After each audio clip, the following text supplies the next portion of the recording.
is discrimination in this world, and slavery and slaughter and starvation.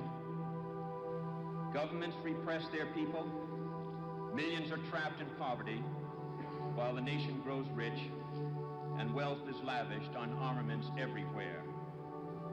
These are differing evils, but they are the common works of man. They reflect the imperfection of human justice, the inadequacy of human compassion, our lack of sensibility towards the suffering of our fellows. But we can perhaps remember, even if only for a time, that those who live with us are our brothers, that they share with us the same short moment of life, that they seek as we do nothing but the chance to live out their lives in purpose and happiness, winning what satisfaction and fulfillment they can. Surely this bond of common faith, this bond of common goal, can begin to teach us something. Surely we can learn, at least, to look at those around us as fellow men.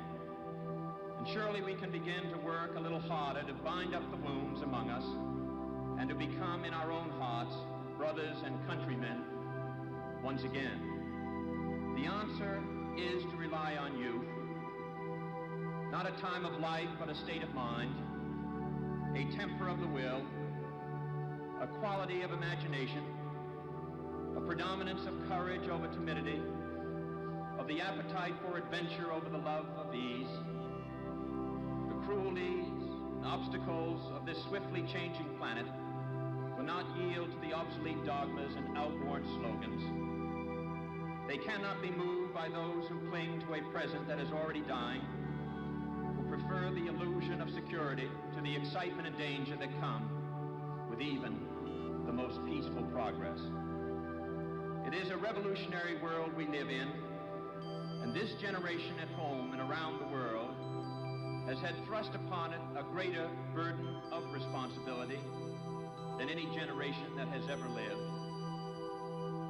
Some believe there is nothing one man or one woman can do against the enormous array of the world's ills. Yet many of the world's great movements of thought and action have flowed from the work of a single man. A young monk began the Protestant Reformation. A young general extended an empire from Macedonia to the borders of the earth. A young woman reclaimed the territory of France, and it was a young Italian explorer who discovered the New World, and the 32-year-old Thomas Jefferson who proclaimed that all men are created equal. These men move the world, and so can we all. Few will have the greatness to bend history itself, but each of us can work to change a small portion of events. And in the total of all those acts will be written the history of this generation. Each time a man stands up for an ideal, or acts to improve the lot of others, or strikes out against injustice, he sends forth a tiny ripple of hope. And crossing each other from a million different centers of energy and daring, those ripples build a current that can sweep down the mightiest walls of oppression and resistance. Few are willing to brave the disapproval of their fellows, the censure of their colleagues, the wrath of their society. Moral courage is a rarer commodity than bravery in battle or great intelligence. Yet it is the one essential, vital quality for those who seek to change a world that yields most painfully to change. And I believe that in this generation, those with the courage to enter the moral conflict will find themselves with companions in every corner of the globe.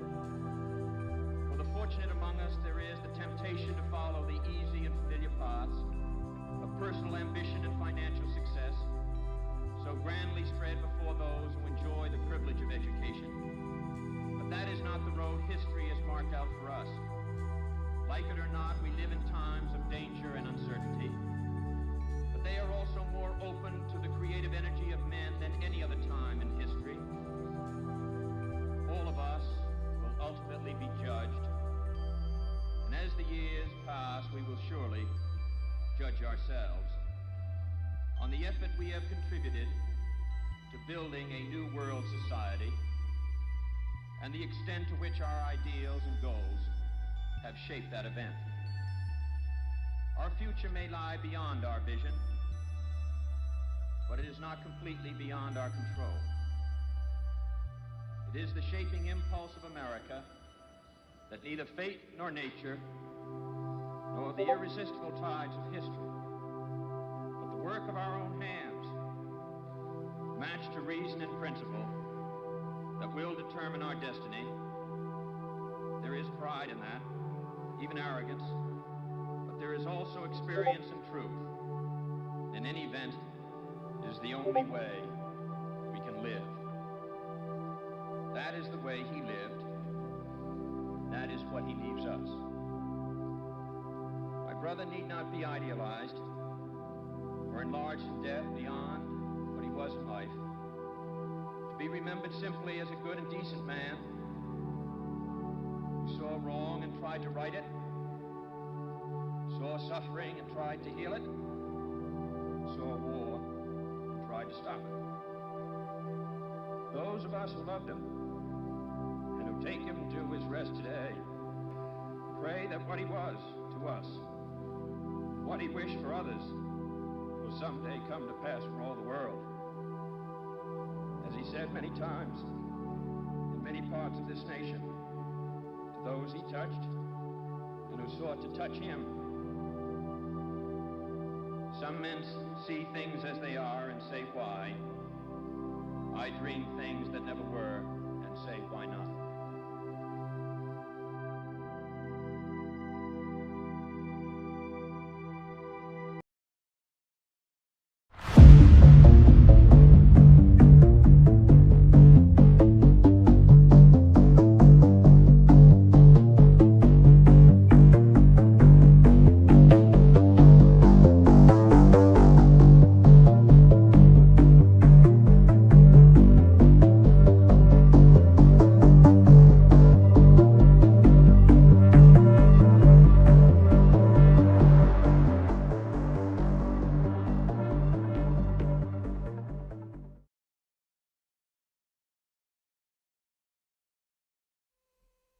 Well, welcome back, everybody. It seems that, there he is.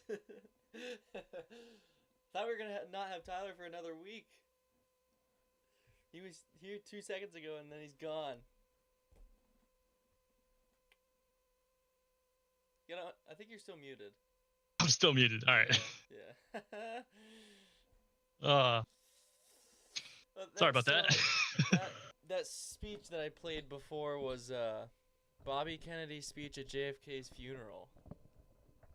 That it was, I don't know, it was inspirational a little bit. Wanted to bestow some good speech on people. I don't know.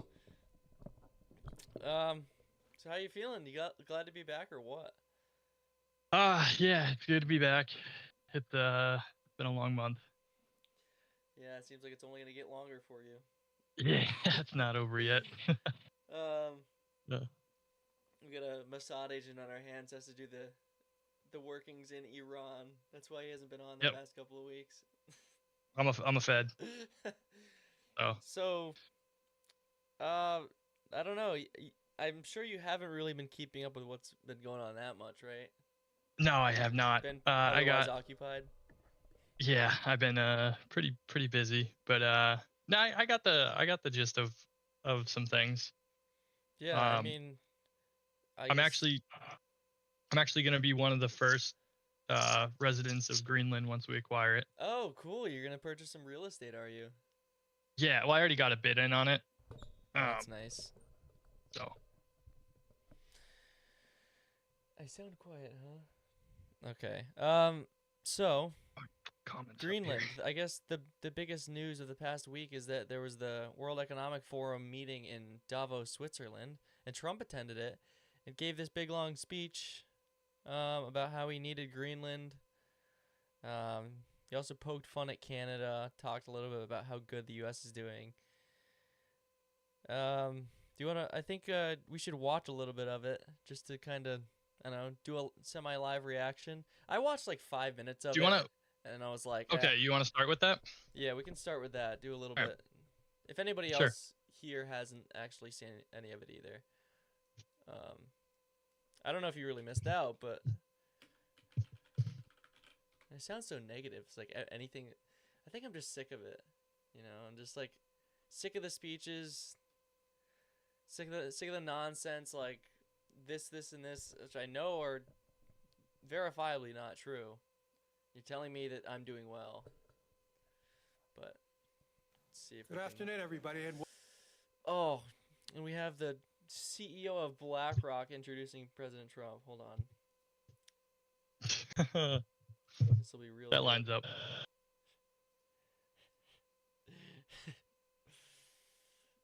Yeah. welcome.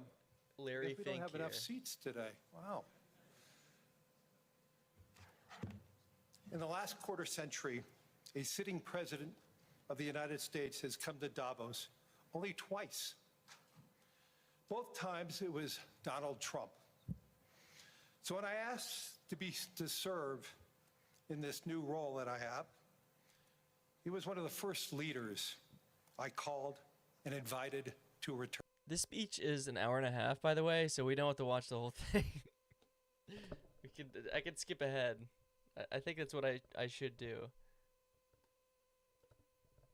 Foreign adversaries and much, much smaller militaries. The United States cares greatly about the people of Europe. We really do. I mean, look, I am derived from Europe. Scotland Posture and check. Germany. 100% Scotland, my mother. 100% German, my father. And we believe deeply in the bonds we share with Europe as a civilization. I want to see it do great. That's why issues like energy, trade, immigration, and economic growth must be central concerns to anyone who wants to see a strong and united West. Because Europe and those countries have to do their thing. They have to get out of the culture that they've created over the last 10 years. It's horrible what they're doing to themselves. They're destroying themselves. It's beautiful, beautiful places. We want strong allies, not seriously weakened ones. We want Europe to be strong. I do agree with that. I think we've seen the mass migration into basically all the countries of Europe. I guess not Austria. Austria's paying immense fines to restrict their immigration. I think Poland is as well. Those countries are just completely different, even than they were 10 years ago. But he's right about that. Yeah. What good is a weak Europe? Weak. Yeah. It's like Weak ally in general. This is like I was They do talking not- to you before the stream about NATO and how I thought Trump would be the president to get us out of NATO. And because we pay I say like mostly all of NATO. It's more than 90% of the funding of NATO. Without the United States, I mean, there's absolutely no chance for Ukraine, I would say. Yeah, I look mean, at maybe Ukraine and Israel. We just saw it. Yeah. Maybe without NATO, though, Russia wouldn't have invaded Ukraine. Although that's kind of speculation on my behalf. I'm just a NATO hater for life. I don't think NATO is good for the United States-Russia alliance. I don't think it was a long-term good thing for the entire for Europe and the United States to kind of box Russia out at the fall of the Soviet Union and never really make amends with them, because then you just start creating this sleeping monster who just creating resentment, and NATO continues to add countries further and further east, and Russia's just kind of like, well, like, you guys never wanted to be our allies, so Ultimately, these are matters of national security, and perhaps I no think he's going current to talk issue about Greenland here. makes the That's really what I wanted to situation get to. more clear than what's currently going on with Greenland. Would you like me to say a few words of Greenland? Who's he asking? I was going to leave it out of the speech, but I think I would have been reviewed very negatively. I have tremendous respect for both the people of Greenland and the people of Denmark, tremendous respect. But every NATO ally has an obligation to be able to defend their own territory. And the fact is, no nation or group of nations is in any position to be able to secure Greenland other than the United States. We're a great power, much greater than people even understand. I think they found that out 2 weeks ago in Venezuela. We saw this in World War II, when Denmark fell to Germany after just 6 hours of fighting and was totally unable to defend either itself or Greenland. So the United States was then compelled, we did it, we felt an obligation to do it, to send our own forces to hold the Greenland territory. And hold it we did, at great cost and expense. They didn't have a chance of getting on it, and they tried. Denmark knows that. We literally set up bases on Greenland for Denmark. We fought for Denmark. We weren't fighting for anyone else. We were fighting to save it for Denmark. Big, beautiful piece of ice. It's hard to call it land. It's a big piece of ice. But we saved Greenland. That's funny. And successfully prevented our enemies from gaining a foothold in our hemisphere. So we did it for ourselves also. And then after the war, which we won it big. Without us, right now you'd all be speaking German and a little Japanese, perhaps. After the war, we gave Greenland back to Denmark. How stupid were we to do that? But we did it. But we gave it back. But how ungrateful are they now? So now I think this argument is always kind of stupid, right? It's like the biggest neocon argument ever. It's like, oh, well, you could be speaking German. You know, it's like, okay, well, we have trans men going in women's bathrooms. We have pedophiles running our government. Honestly, could it really be that bad?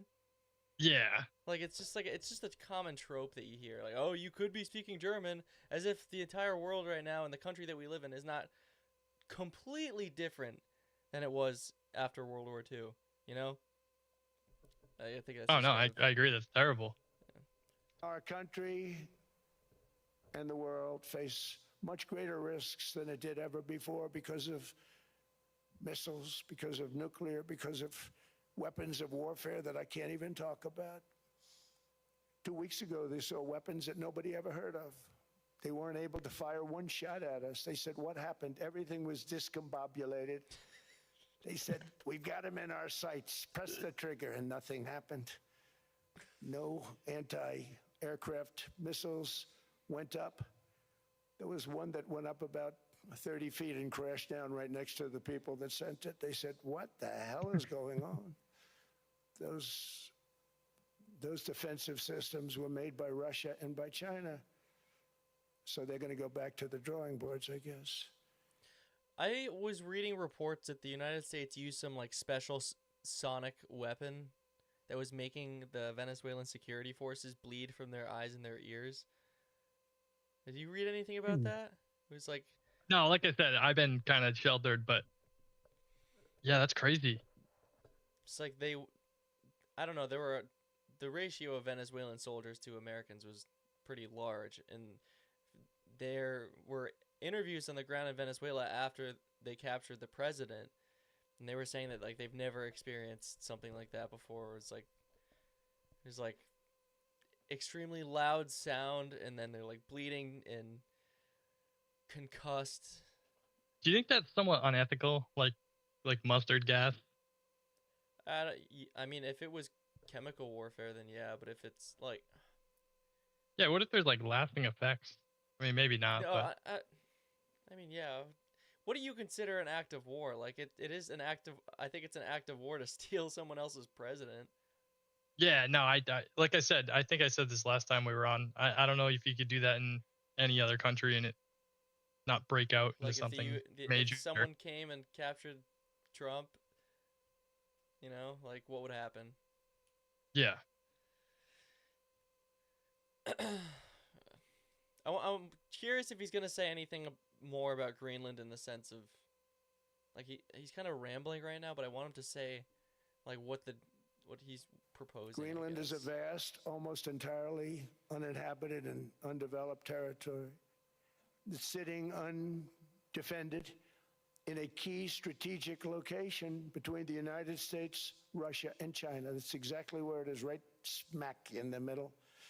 Wasn't important nearly when we gave it back. You know, when we gave it back, it wasn't the same as it is now. It's not important for any other reason, you know, everyone talks about the minerals. There's so many places. There's no rare earth.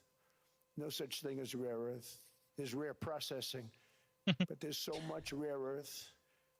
And to get to this rare earth, you got to go through hundreds of feet of ice. Talking about That's minerals. not the reason we need it. We need it Well, for yeah, but strategic national security and international trying security. to hit a word This count. enormous unsecured island is actually part of North America, on the northern frontier of the Western Hemisphere. That's our territory. So do you think it's a good thing It is to therefore a corner. set up military forces in Greenland? Like, I don't I think I can see the benefit of it for sure. We've had agreements in the past, like what he's talking about. We have bases in Greenland that are no longer active. Yeah. We had during the Cold War. It's like we still have.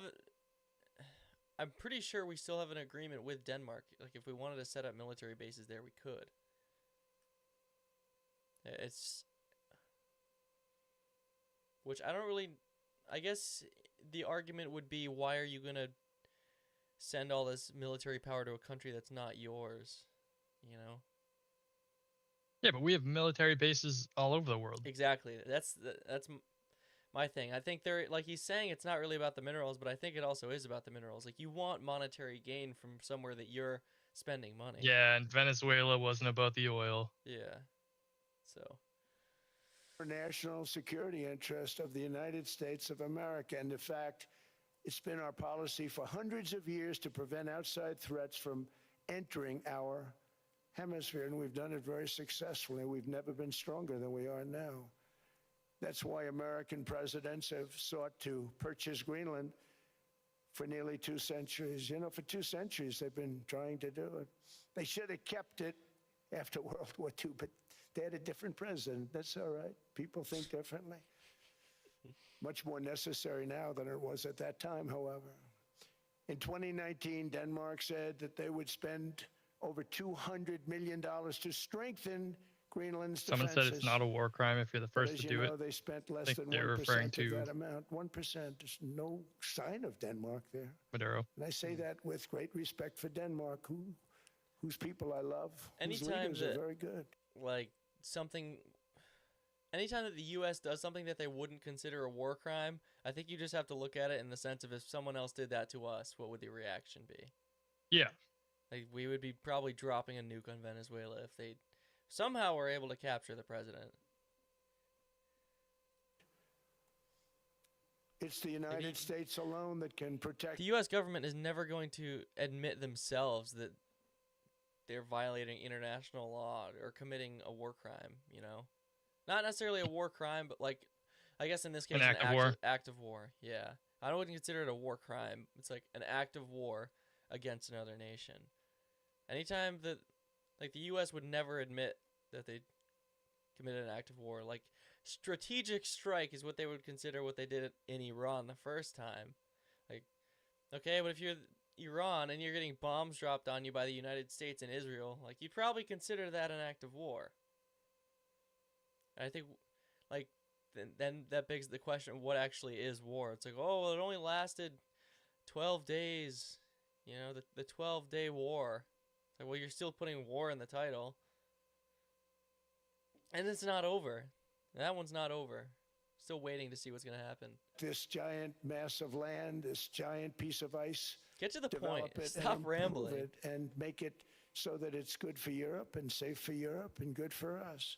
And that's the reason I'm seeking immediate negotiations to once again discuss the acquisition of Greenland by the United States, just as we have acquired many other territories throughout our history, as many of the European nations have. They've acquired, there's nothing wrong with it.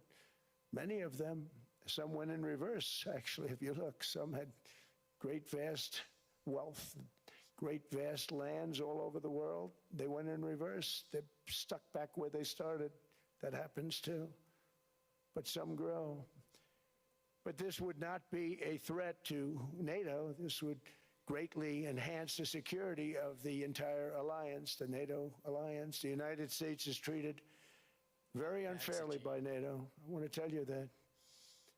And when you think about it, nobody can dispute it. We give so much and we get so little in return. And I've been a critic of NATO for many years. Mm-hmm. And yet I've done more to help NATO than any other president by far, than any Yeah, other I mean, I person. guess if you know that, You why wouldn't have NATO keep if I giving? didn't get involved in my first term. It's like one of The those war with moments where he probably shouldn't be bragging about it, but he is, because he just has to. It's like, Yeah. well, yeah, I've been the biggest critic, but I've also helped them the most, like given them the most money. It's like, okay, real nice. He's criticizing his own decisions at this point. Yeah, I guess that was mainly the part I wanted to watch, what he said about Greenland, because I saw something that there's a deal on the table for the United States to control a small portion of the country, establish more bases, and gain some mineral rights. I don't know. I don't know if that's this mineral rights thing. It's always something they just say. Like do you remember the talk of ending the war in Ukraine? It was about the United States is going to get mineral rights. Like that was the deal. Nothing happened. Like that just completely fell through. It's just you're just saying things, I think. I want to find that story, but do you want to keep watching this? I mean, we can come back to it, or you want to watch? Is there Let's watch anything a else? little bit Like I more. said, I didn't listen to this, so There's an hour left. I don't know what Yeah. else you could be talking about. Ukraine is an example. no, we can move on. We are But thousands of miles away, separated by Just want to see what else a he's gonna say giant here. ocean. It's a war that should have never started, and it wouldn't have started if the 2020 U.S. presidential election weren't rigged. It was a rigged election. Oh, Everybody my now knows goodness. that. They found Bro out. never gives it up. People will soon be prosecuted for what they did. Okay. I did watch up to this part, or I think I skipped around because I remember him saying this. People will soon be prosecuted for what they did. You've been saying that for how many years? Like, when do you does anybody think that he's actually going to prosecute people? That his Department of Justice or his Attorney General is going to be prosecuting these people? They're not even Yeah, just like- prosecuting anybody in the Epstein files. They're not I was just prosecuting gonna bring anybody that in up, the deep yeah. state. Russia collusion stuff, that's what you really need. Those are the people that you need to be prosecuting. Those are clear violations of the law. I think the quote rigged election stuff is going to be a lot harder to prove. Like, who are you going to arrest? You know? yeah, and I guess how is that more important than the Epstein stuff? Yeah, I mean the Epstein stuff is in the past too, but it's uncovering like the larger scheme, the cabal that could still be No. operating. No, but here's the thing, though. The 2020 election happened and has since passed in the sense that is completely over. I would guess the majority of the Epstein list is full of people who are still alive. Oh yeah. Yeah, like maybe not Stephen Hawking, but there's still so many people to be prosecuted. I don't know, don't count Stephen Hawking out. I think you'd probably be surprised at who's on there. I think we both would. No, I'm saying he's on there, but Oh, he's okay. no Yeah, I longer would agree with you us. there. Yeah. Yeah, I think it's just talk. Like, and then like, what would you say? Like the MAGA Republicans are eating the slop up. They're like, oh, he's fine. He's talking bad about. There was another clip in there which I don't exactly know where it is, but he's talking about Canada and the Canada situation with China. And he's saying, like, the only reason that Canada exists is because of the United States is there to protect them. And the MAGA Republicans are eating the slop up, saying, "Oh, finally, he's dunking on Canada." It's like, is that all you care about? Like, Canada's going to partner with China because we can't settle down and go to the table with them and make a good trade deal. Like, They're gonna go create an economic partnership with our greatest adversary. You know. It's like instead we just care about dunking on Canada and Europe and calling them weak and stupid. Like that doesn't really accomplish anything. Yeah, it sounds cool, and it's like it's true. And the sentiment is true. Like yeah, Yeah, but what does it gain? Yeah, okay. Canada, obviously, you lose the possibility of a good trading relationship because they're just gonna go to China as they did. It's like at what point do you just have to shut up and actually do something? Stop just talking. Like nothing is happening.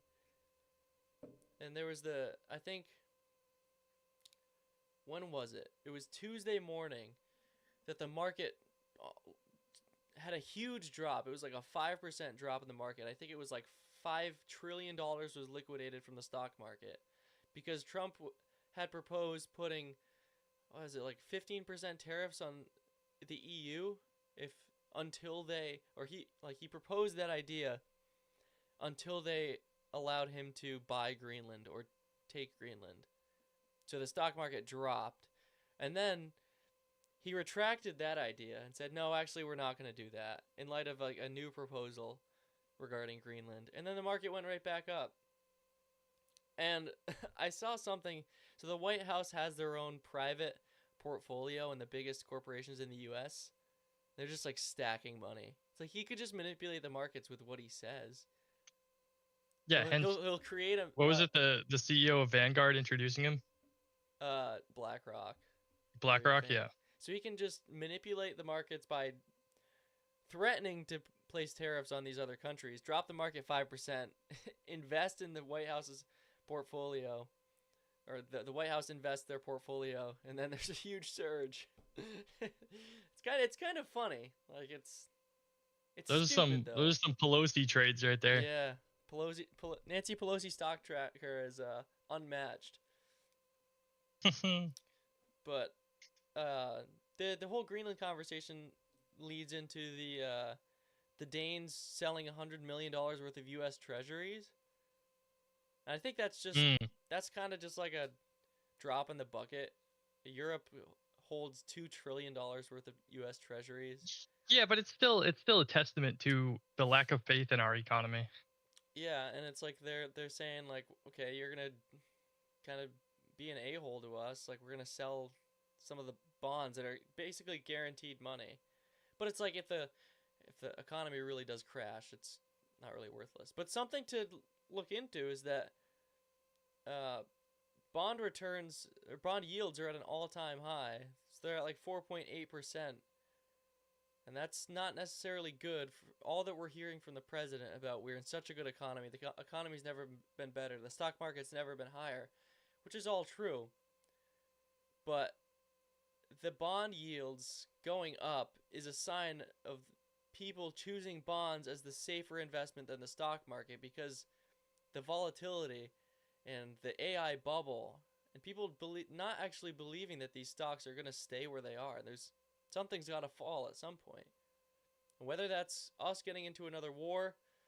I mean, this is something I wanted to talk about is the explosion of the price of commodities, gold and silver.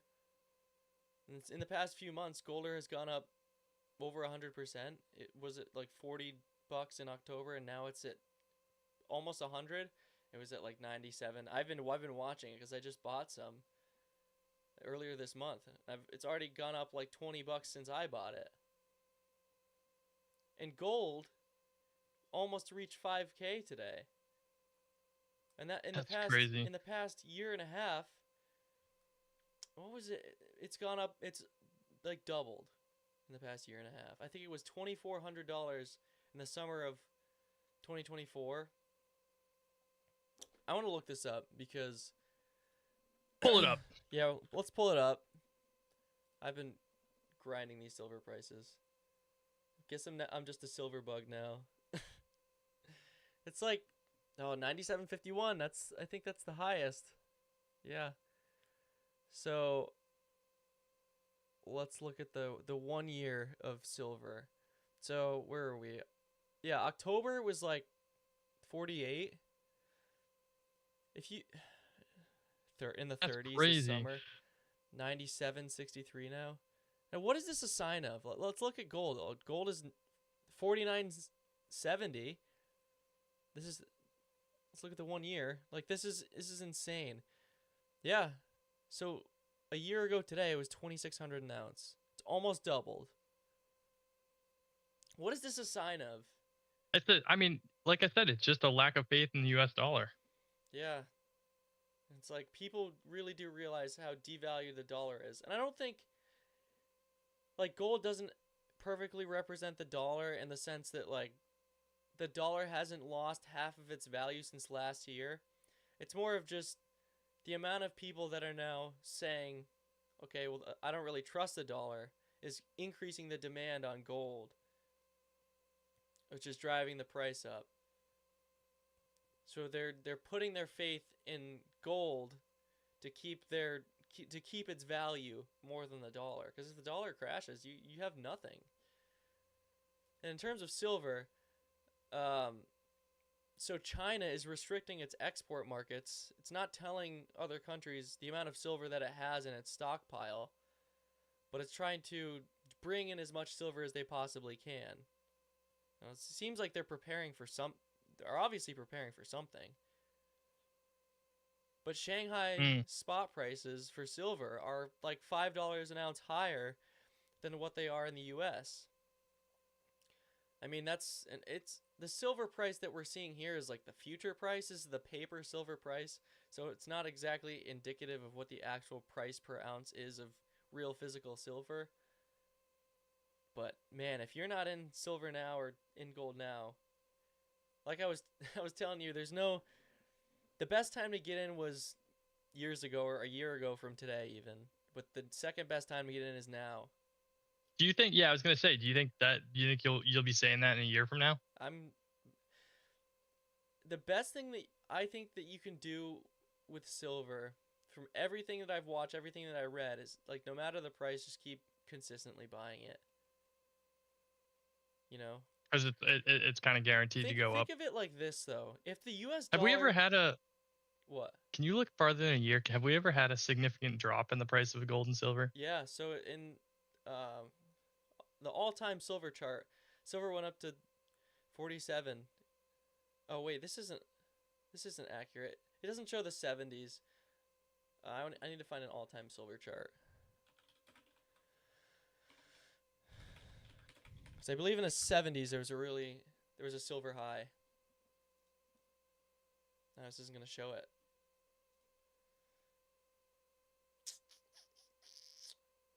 $1980 peak of $50, and I believe there was a reason for that. It was like manipulation of the price of silver. Oh, sorry, I don't know if you heard that. I just whacked my microphone.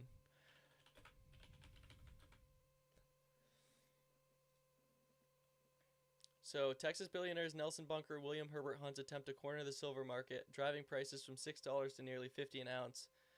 But a regulatory crackdown and massive margin calls led to their default, triggering a silver crash. So these guys basically just bought huge amounts of silver, which squeezed the price up. It wasn't like what we're seeing now. How much? Yeah, I was gonna say, how much would you have had to buy at the time for the price to go up that much? A good amount, but compared to what you have to buy now. Yeah, that's fair. It's just it's insane. Like look at this. Look at this. This is insane. And it's not, I guess in this scenario there are definite reasons as to why the price of silver is going up. What's going on with China? Yeah. What's going on with the dollar? With the foreign policy of the United States? Like say the United States struck Iran tomorrow. The price of silver would easily crack 100. Gold would hit 5K easily. Because people are like, oh, we're going to another war, or we're going to war again. Our dollar's going to be worth even less. And I think the mindset to have with silver is like the long-term holding aspect and buying silver that you could barter with in the future. Click on the US dollar checkbox. I want to see what that pulls up. It's like a. So this is representing it as like. Does that show inflation?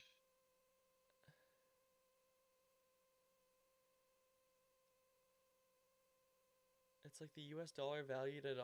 Well, this is only. Oh, is that relative? Is that relative? So basically, what's saying is when those lines meet, is what the price of silver should be, based on the U.S. dollar. And right now, the price of silver is way greater than the relative value of the U.S. dollar. Think of it like this: the current price ratio between gold and silver is about like a little bit over 50 to 1, so like 50 ounces of silver to an ounce of gold. But the mining ratio of silver to gold is 8 to 1. So like the amount of silver that's mined is 8 times as much as the amount of gold that's mined. So a lot of people think there's a huge price disparity in the price of silver versus the price of gold. Like you're mining it 8 times as fast. You're not mining You're not mining it 50 times as fast. Yeah. And I mean, there was a huge period of time where silver kind of just stayed constant, you know? But it's at some point, and like, yeah, I think there are going to be people, it's happening now, people who have large amounts of silver, they're like, okay, now's my time to get out, you know? But I think this is a because sign it's at an all-time high, but this is a sign of something bigger. This is a sign of people are you think it'll keep going up? People are going to be buying silver to hold it and use it when the economy actually crashes. Because if you have, I don't know, in an economy where the dollar, we have hyperinflation, which is probably not too far in the future, and you need to buy something and you have valuable silver coins, like that's going to be a lot worth more than any piece of paper would. Sure. But yeah, because the physical quantity of it doesn't change. Nope. Just the weight doesn't change. Yep. I mean, they like U.S. currency. The pre-1965 dimes, pre-1964 dimes are 90% silver, half dollars, 90% silver before that date. Well, that's why we stopped minting the penny, right? Because it was more expensive to mint than it was to. Yeah. Than it was actually worth. Using zinc too. I mean, if you could find the. Well, they used to be copper. And if you could find the copper pennies, if you could find, I think it's pre-1982 pennies, they're gonna be worth more in their weight in copper than face value. It's like I'm curious. Like if I went to the bank, gave them $100, and was like, give me $100 worth of dimes, like would I be able to, like one 90% silver dime is worth like $7 in weight. I'm pretty sure there's people out there that do that. Yeah, they do. It's just like converting your money. Or you could do half dollars too, because a $50, if you find a silver $50, that's gonna be worth like $70. I have one. A silver $50? Yeah. That's sweet. But yeah, I'm just gonna. If anybody's curious about it, definitely read more into it. It's like I've been interested in buying physical silver for a long time. I didn't pull the trigger early enough, but like, what is early enough? I mean, it's like a stock. There's no way to tell. Yeah. Well, there is no way to tell. I guess it's maybe a little more predictable, like you said, if we were suddenly to enter a war. But I guess you can kind of predict stocks with that too. Diversifying your assets. I'm also going to start investing in mining stocks as well. Because if we if we end up going and mining in Greenland, that's going to explode. Like the need, these AI facilities, we need all these rare earths, all these precious metals. What Luke is saying is he's big into miners. Oh man. Yo, you know what's crazy to me? Have you seen the clip of Nick Fuentes saying that Jeffrey Epstein isn't a pedophile? No. Dude. Pull it up. Can we pull it up? Is that even like... I don't know. I'll have to look.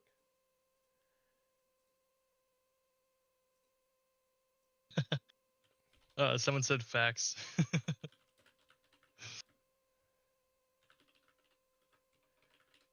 I've just been seeing so many clips of that. I'm like, dude, that is a terrible take. Yeah, that By is an all awful take. respects. Is it just his like rage bait tendency, or did It might be. he But genuinely like, mean that?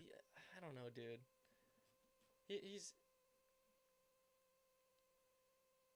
I mean, these are everything I'm seeing is like a reaction.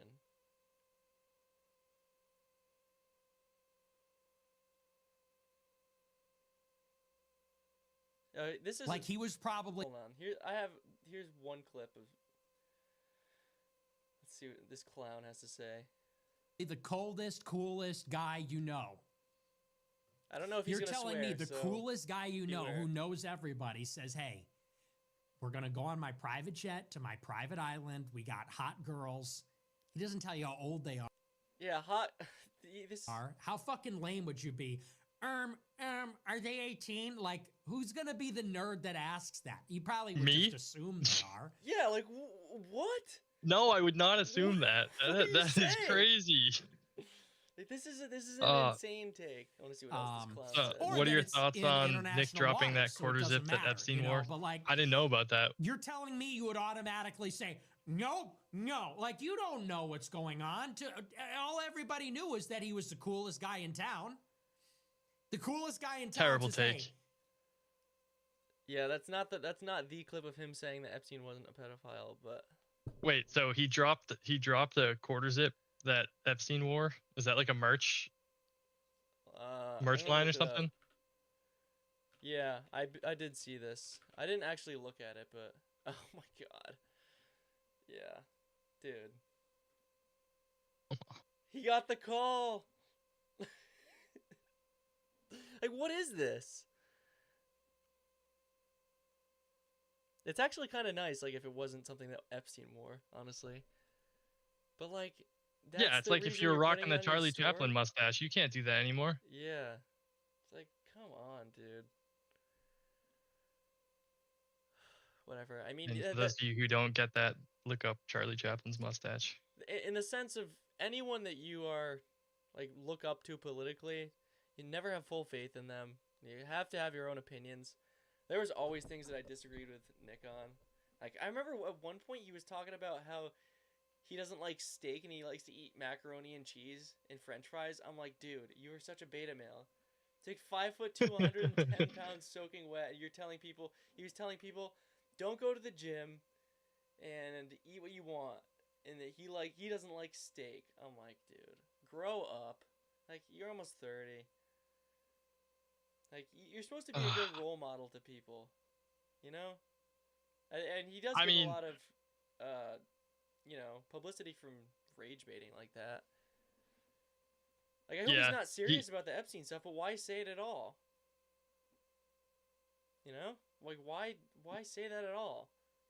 There's been a couple of those clips that, like, you can tell he's just rage baiting, but still what he's saying is crazy. And then you see him on these interviews, like the Piers Morgan interview, like the Tucker interview, Candace interview, and they bring it up, and it just, like, he does his best to defend it, but how many times can you say, like, oh, that, like, I didn't mean that, before you wonder, like, all right, well, you say you didn't mean it, you brought it up, and you continue to do it. Yeah. Keep Like, putting at some yourselves point in the situations, buddy. See what happens. Yeah. And then his take on Venezuela is terrible. He's like, this is our country, this is our hemisphere. You know, like, we can do whatever we want. And I'm like, okay, tell that to China and Taiwan. I was talking about this last week. It's like, tell that to China. Yeah, what did you talk about last week? Can you give me a brief recap? I didn't have the chance to listen to the whole thing. I did start it, but I don't even know if I wrote down what I was talking about. Dude, I have notes from the 9th episode. what did for the people in the comments, what did you think about the solo episode? I was Do talking you think about. do you think Luke should kick me off the pod and we should go fully to just him running solos, or what? I was talking about. I was going off on Dan Bongino a little bit, on Mark Levin. Typical. Yep. my typical spiel, people like that, Lindsey Graham. I was talking about the Venezuela thing. This is why I bring it back up, and how that relates to China and Taiwan. Also, Also, the Greenland thing. Like, if we want to take Greenland, like, for national security, can China not claim the exact same thing and claim Taiwan? We're making the argument that Greenland was once a part of the United States after World War II. Okay, Taiwan used to be a part of China. And that would benefit No, their you national don't. security. No, see, Luke, you don't understand. It's okay when the U.S. does it, but it's not okay when anyone else does it. Right. And I'm not It's like, like I explained this on the pod last week. I'm not entirely against the United States taking Greenland. If there's a credible threat of China and Russia, then I think that kind of makes sense from a national security standpoint. hey, by the way, But it's a frozen hellscape in the middle of the Arctic. Like, we did get a comment that said Luke held down the fort, but Tyler, your voice was missed, so you can't kick me off the pod. nice. Views are gonna drop. China and Canada collab. Yeah. That's the other thing too. Like when we Oh yeah. I wanted to talk more about the China and Canada deal because Trump was obviously bashing it. Mark Carney and I don't know if it was Xi or if it was somebody else in the Chinese delegation, but Mark Carney told reporters from BBC on Friday that the world has changed in recent years, and Congress made and the progress made with China sets Canada up well for the new world order. Doesn't that make Are there not tickle you? provisions in NATO that prevent stuff like this? I could be wrong because I mean, my knowledge on I it don't think so is because minimal, but from an economic standpoint, I mean, the United States has been China's biggest buyer and might even still be China's biggest buyer of consumer goods. yeah, but you don't think you don't think it could turn into a bigger alliance, like a military alliance? I do. Yeah, I do. So China and Canada collab is a crazy way of putting it, by the way. Saskatchewan Premier Scott Moe said this is very good news. Farmer in his province have been hard hit by China's tariffs on Canadian canola oil. And the deal, he said, would bring much needed relief. So, I believe this is a big thing for Chinese EV cars to be sold. EV cars, it's kind of redundant. Chinese EVs to be sold in Canada because the United States isn't going to sell them. The United States has Tesla. Like Canada has Tesla, but Canada hates the United States. So why not bring in Chinese EVs and flood Canada with them? Listen, 90% of the people that own Teslas hate Tesla. Yeah, that's true. Because it's Elon, but yeah. Carney has signaled that the Trump administration that it is warming up to China. man, I'd be scared to drive a China EV. They're probably all like they're probably sleeper cars, sleeper cells, not in the same like car guy sense of a sleeper, but like if the thing's gonna turn on you one day. I have seen and heard some stuff about Chinese EVs. Their range in terms of like their affordable cars versus their high-end cars, or like the technology is absolutely insane. Like what we have in America pales in comparison to what they have, and for the price. Like really, a new car there you could buy for like $4,000, something crazy like that. Well, yeah, but you have to consider Teslas are manufactured in the U.S. Manufacturing in China is so much cheaper. So much cheaper, yeah. But I mean, it kind of makes sense from Canada's standpoint. Like if the United States is putting tariffs on them, China's putting tariffs on them. If you can get somebody to drop the tariffs, like from an economic standpoint, but like this isn't good for the U.S. Like, wouldn't the U.S. want to be the ones to say, okay, we'll work with you. We want you to buy our vehicles that we make here. We don't want you to go to China and buy them. Why? But we have to play big dog and say, no, we're going to push you in the hands of a foreign nation. Like, this for me, at the beginning of this term, I was like, honestly, we should take Canada. Like, that's not a terrible idea. Like, you could say, oh, well, most of them are liberals and they would be classified as Democrats. It's like, in the scope of being a world power, if you could find a way to economically, like, what would be the resistance to taking Canada? I don't even think you'd have to use the military.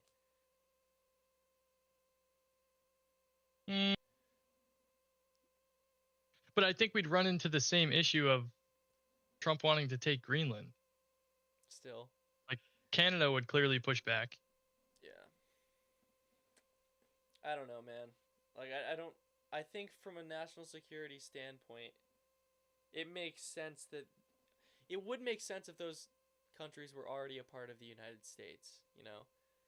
But does it Yeah, make but then sense do you from have the if you have, standpoint of taking them? I don't know. here's I the don't thing think though, you do can you have one justify that. person controlling all of these places? No.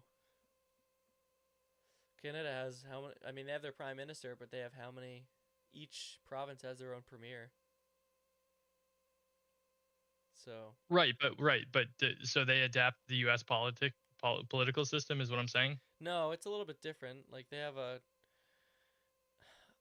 No, if we were to take over Canada, would they adapt the U.S. oh. political system? I mean, it'd have to be like when they said that 51st state, right? Like they'd have to adapt the provinces into states, I would assume, and then they'd be given delegates to the main Congress based on those state populations. All right, but you wouldn't make the argument that that is like, especially if we took Canada and I'd Greenland. say it would just be a territory, and until you really work things out, wouldn't get voting rights. Which sounds Okay. so wrong, you know, but But that's just, I feel like that's a lot of power to give one person, like the ruler of president. oh. Yeah. That's true. I don't know. I don't really know how that would all work, you know? Like in a situation that this hypothetical situation we're talking about of Russia and China going through the Arctic to try and conquer North America or attack North America, set up bases, whatever. That's entirely doable through both Canada and Greenland.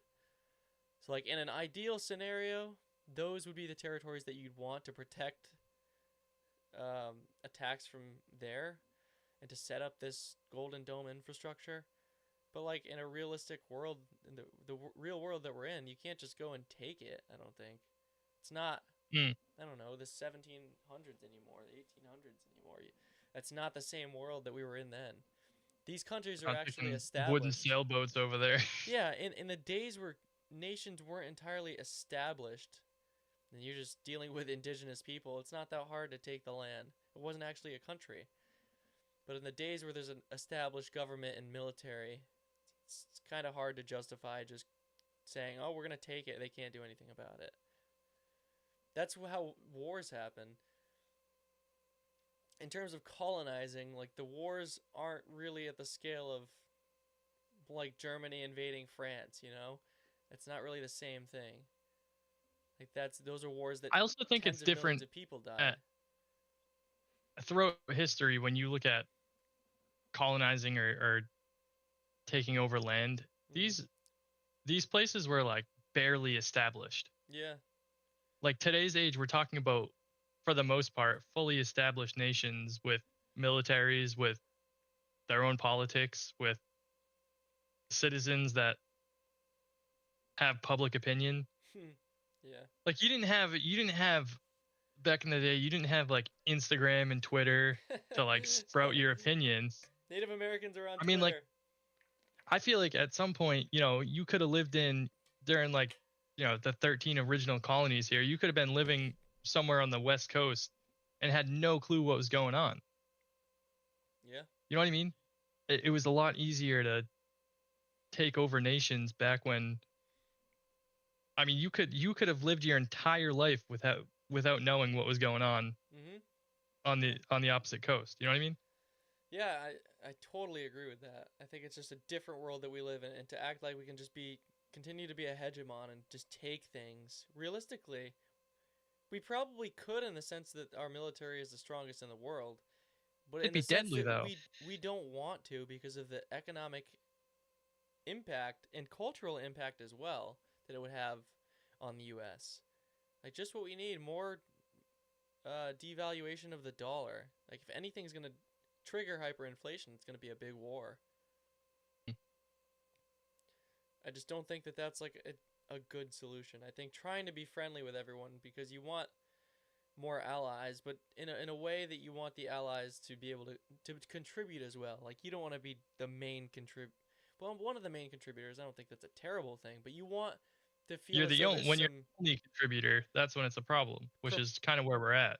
I think proportional contribution is the thing because all the countries in Europe But we're are not even smaller. seeing that. No, not at all.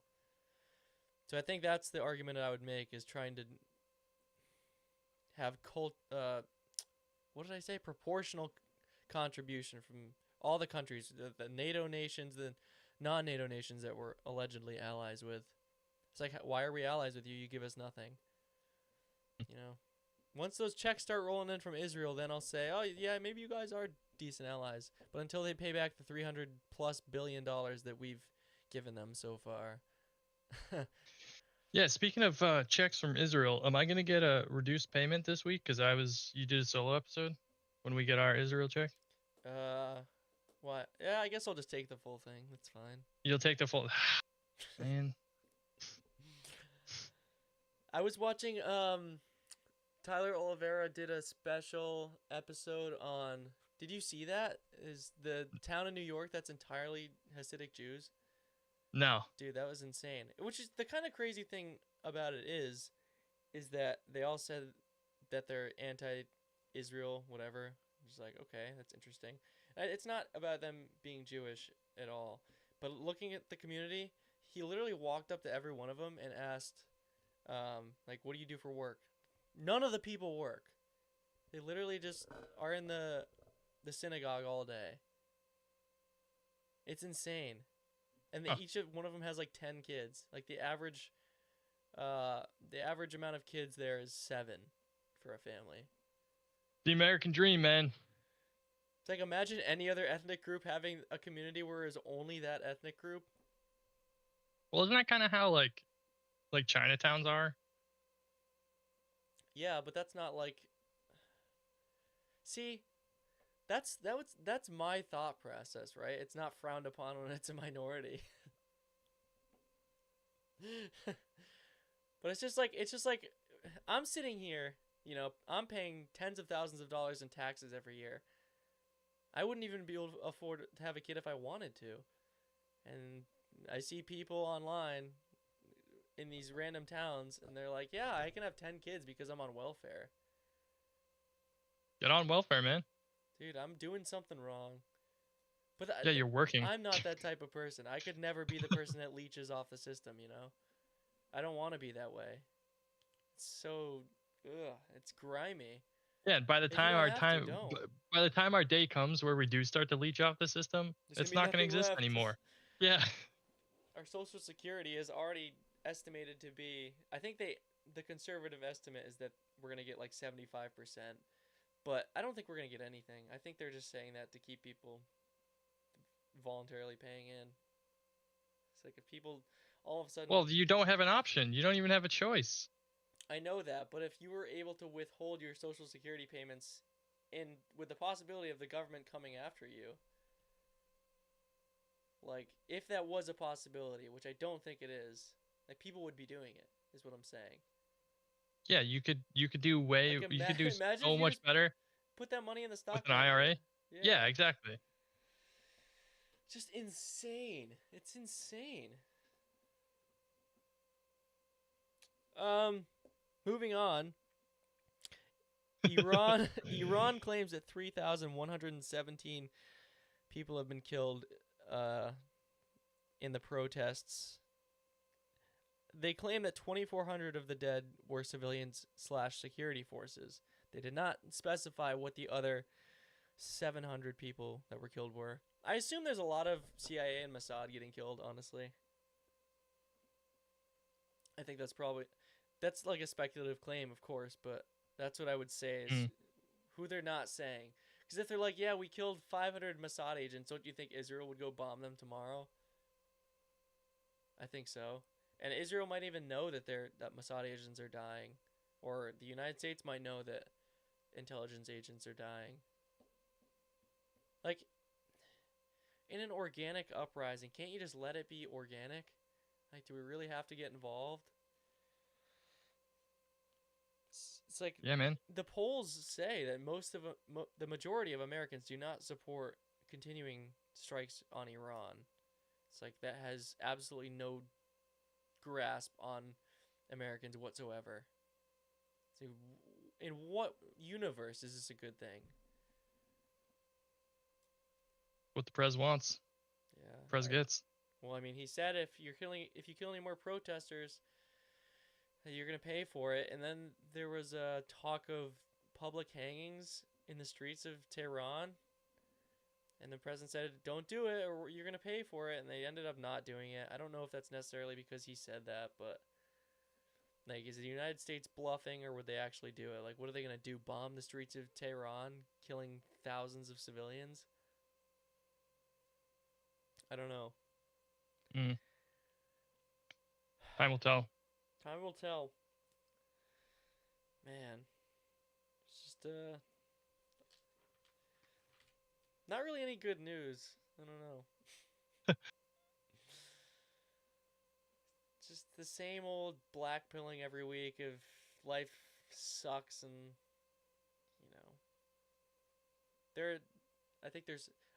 I like all the silver talk and the precious metals talk really makes me hopeful, because I think that's the type of world that would honestly be better.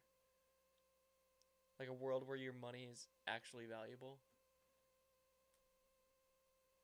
Yeah. Because the money, the amount that we're getting paid for our jobs is never going to increase to match inflation, and it never has. No. But to think that everyone is going to be able to it's not feasible. Invest in gold and silver is crazy, and then like at this point you can't even you can't reverse inflation at this point. Well, maybe slow it down. Yeah, when the United States enacted the gold standard, they seized everyone's gold. Like, you were forced to give up your gold to the government. So like, I think if they did that again, we still haven't. This is what I wanted to talk about, and I keep forgetting it. When Elon was in charge of Doge, and that whole thing was still kind of going on, there was the talk of doing an audit at Fort Knox to see how much gold that the United States actually had. We haven't got that. I'm so curious to see how much gold is in Fort Knox. I'm gonna guess that it's a lot less than they say it is. Do you think so? I think that's. I read this thing a while ago. I don't know how true it is, but there's something like there's only as much gold in circulation to like fill 2 Olympic swimming pools or something. Is that true? Yeah, I've seen that. I don't know if that's true. That doesn't seem like very much gold. Because I watched. That was also a long time ago, but I watched a video. Was it yesterday? Of Idris Elba. He went into the Bank of London, into one of their gold vaults. I forget how many the woman said that they had, but this thing was insane. Maybe we should watch it. I think we should watch it. Maybe we should start prospecting and panning for gold. You gonna get gold fever? Let's just move to Alaska. Yeah. How about that? Yeah. You ever watch was it Gold Rush? Yeah, I used to love that show. Oh yeah. All right. This is the video that I watched. Oh my god, YouTube survey. Are you sharing? Okay, Sarah, don't worry, I do. Oh, it's not. You're stuck on. It's not on doing my it. end at least. Yeah, You're stuck on the Rumble screen. Well, I think I gotta. There we go. He's opening the vault. So this is the Bank of London, I believe, or the Bank of England in London. So there you go. Whoa.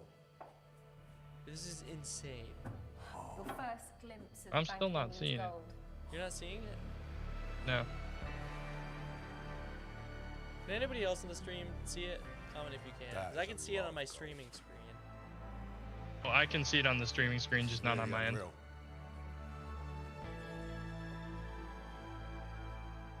What do you think? That takes your breath away.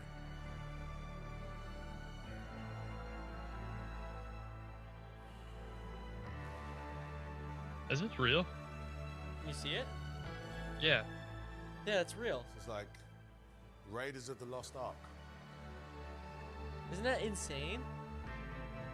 This is just one. I think. Dude, what's one of those bars worth? 30% of the world's gold is held in professional So that's like a vaults 50-pound just bar. like this. It's like what, 250 grand?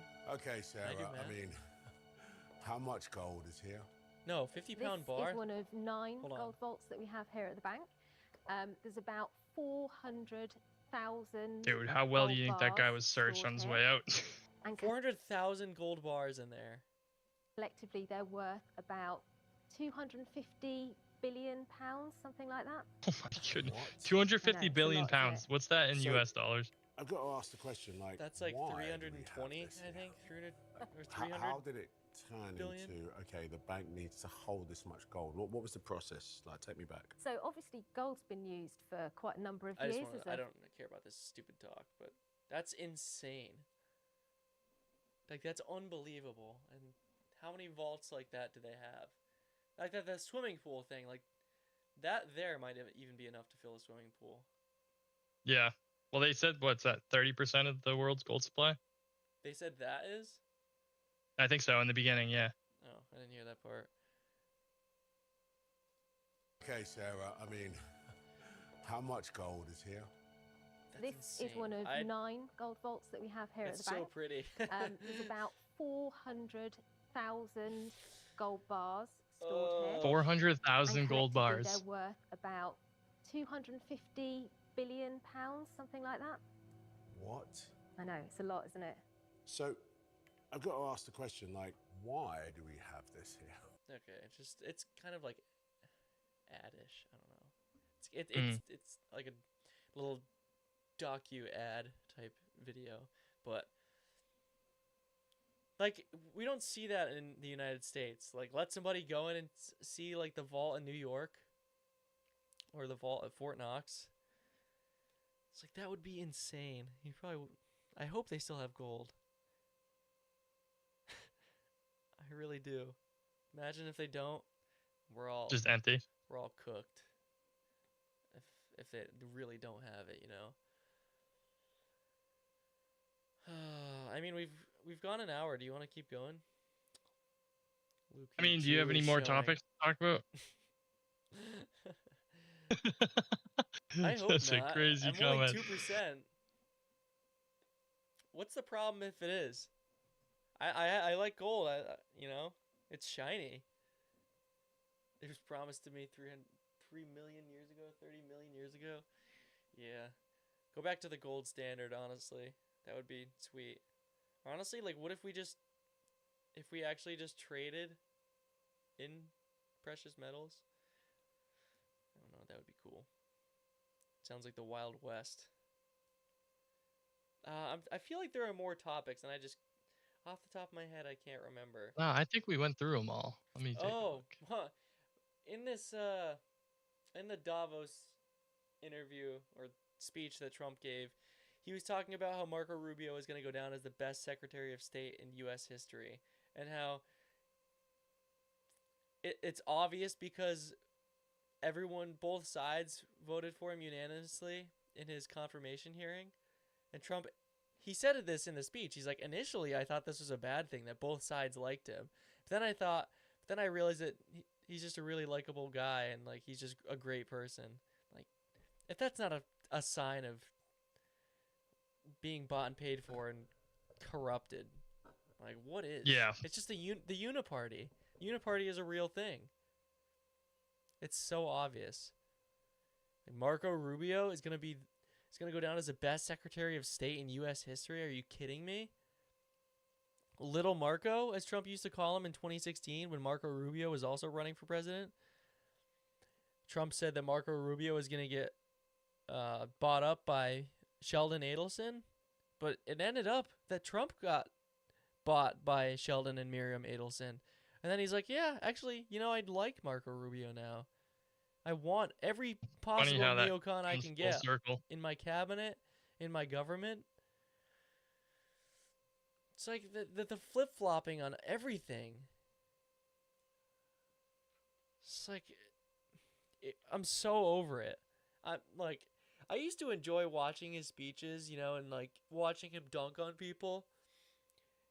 Because I was like, maybe he'll actually do something. Like, this is refreshing to hear someone talk like that, you know? I like the 2016 debates. Those were a peak for me. I feel like we should watch some clips, because we could like just go on about like the flip-flopping. And I think he was just more lively.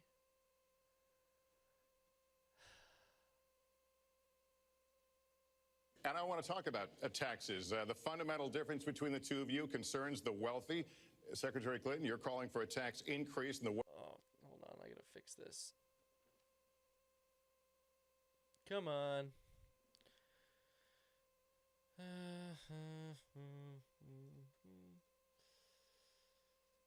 Wealthiest Americans. I'd like you to further defend that. And Mr. Trump, you're calling for tax cuts like, for the wealthy. I'd like you to defend cool. that. And this next 2-minute answer goes to you, Mr. I feel like this is when he was calling for major jobs because the he was still pushing his own agenda here, and now he's pushing someone else's. I think that's the difference. They're going to do a tremendous job. I'm getting rid of the carried interest provision, and if you really look, it's not a tax. It's really not a great thing for the wealthy. It's a great thing for middle class.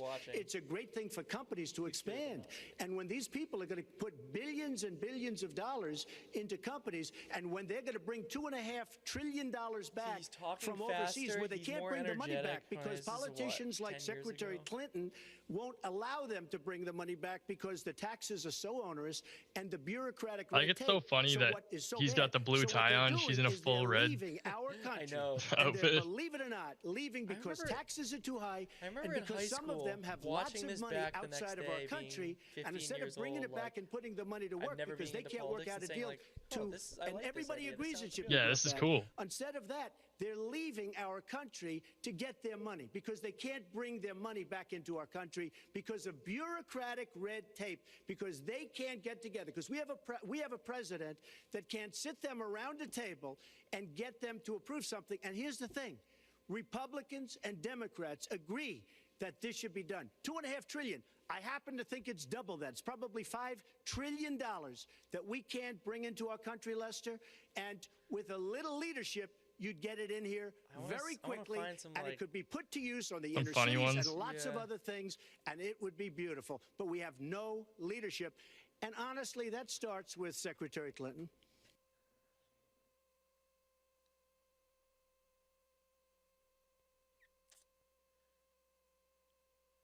Oh, the one where he's at the round table with everyone else. You're the only person on the stage that's ever been fined for hiring people to work on your projects illegally. You remember how much he used to dog on Chris Christie? See?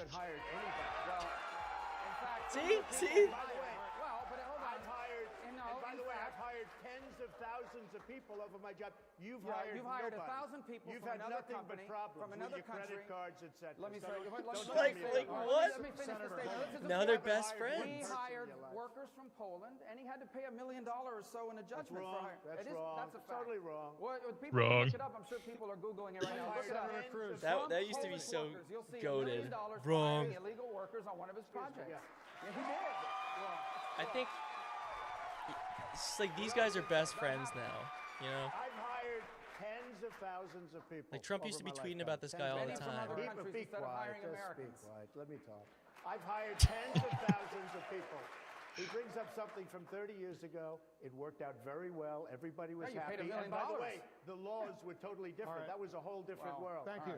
But I've hired people. Nobody up here has hired Senator Cruz. And by the way, Marco is exactly right that a federal court found Donald guilty of being part of a conspiracy to hire people illegally and entered a $1 million judgment. Ted looks so young there. I got along with everybody.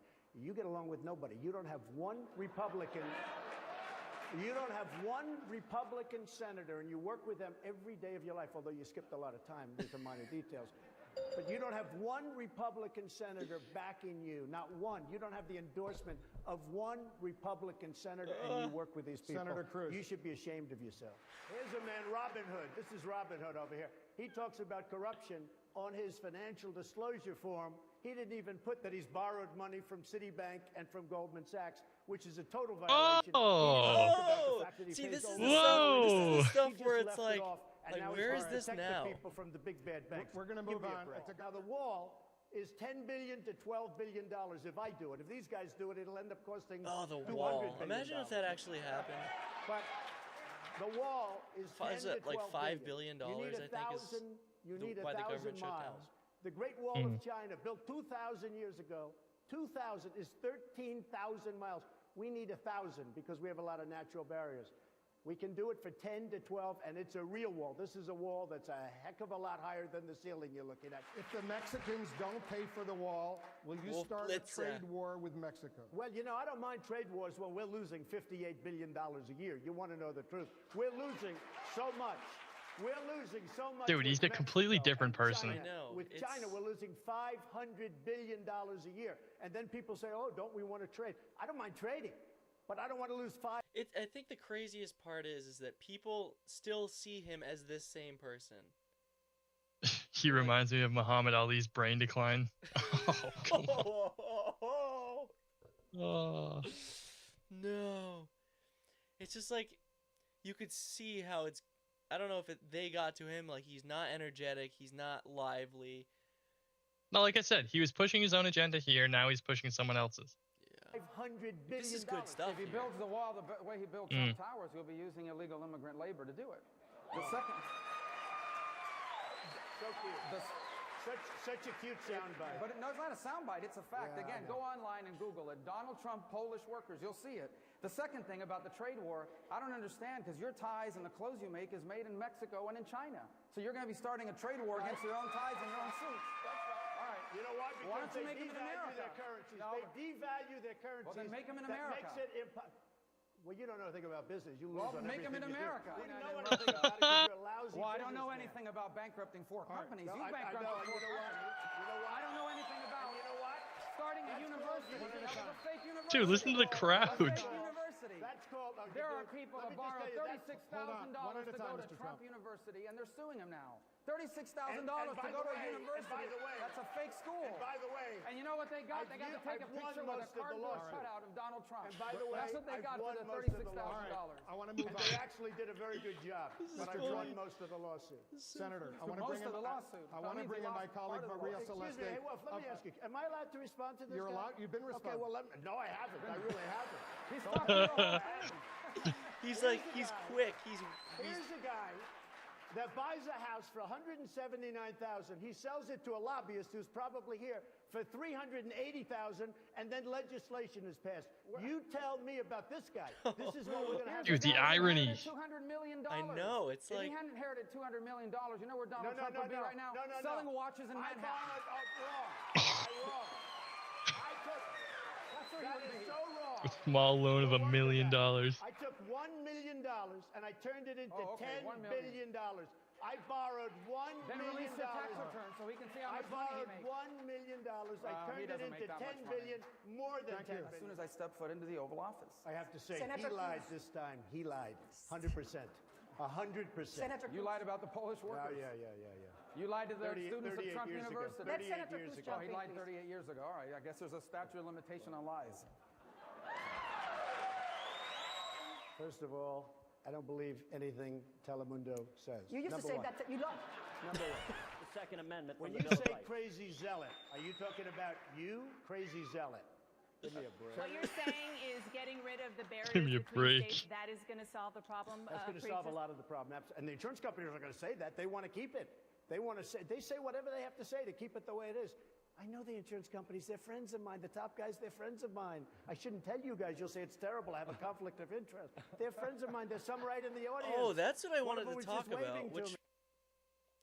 did you hear? Trump released something saying that we're creating this is going to be like the best healthcare plan ever. We're sticking it to the insurance companies. No, I didn't see that. Okay, we got to pull that up. I was enjoying those, so I have to go watch another blackpilling clip.